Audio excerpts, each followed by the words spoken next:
Pemirsa, Perumda Pasar Ogan Komering Ulu akhirnya bisa memindahkan aktivitas bongkar muat sayuran dan bahan pokok lainnya di Pasar Induk Batu Kuning.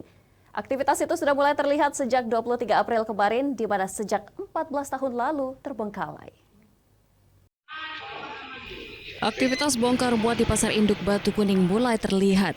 Para agen sudah mulai memenuhi Pasar Induk Batu Kuning, Kabupaten Ogan Komering Ulu untuk melakukan bongkar muat barang dagangan.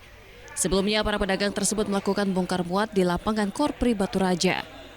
Perumda pasar setempat dari jauh hari telah mengumumkan Pasar Induk Batu Kuning akan dibuka pada 22 April. Pihaknya mengaku beberapa ruko dan los hampir semuanya terisi.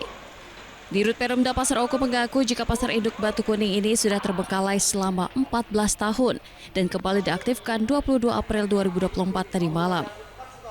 Aktifnya Pasar Induk Batu Kuning merupakan target guna meningkatkan roda perekonomian masyarakat serta dapat mengurangi kemacetan akibat bongkar muat di tempat sebelumnya. Dan terlebih lagi memanfaatkan bangunan pasar yang telah terbengkalai sejak 14 tahun lalu. Tujuannya tadi ialah sesuai agar tidak membuat kemacetan di daerah pasar Korpri itu memang tidak sesuai untuk peruntukannya, sesuai dari apa yang disarankan oleh pemerintah daerah. Sementara salah satu pedagang berharap perpindahan dari pasar Korpri ke Pasar Induk Batu Kuning dapat menjadi rejeki bagi para pedagang. Apalagi bongkar muat di Pasar Induk Batu Kuning mudah dilakukan lantaran lokasi yang cukup luas.